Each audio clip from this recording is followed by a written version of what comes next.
Think of your mind as a garden and your thoughts as the seeds. Napoleon Hill once said, "Whatever the mind can conceive and believe, it can achieve."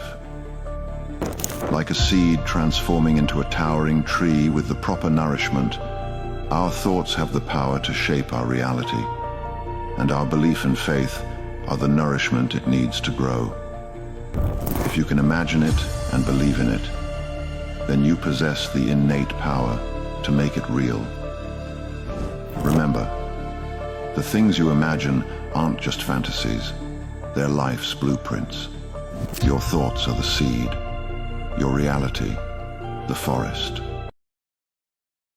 If you found this valuable, please like the video and subscribe to our channel.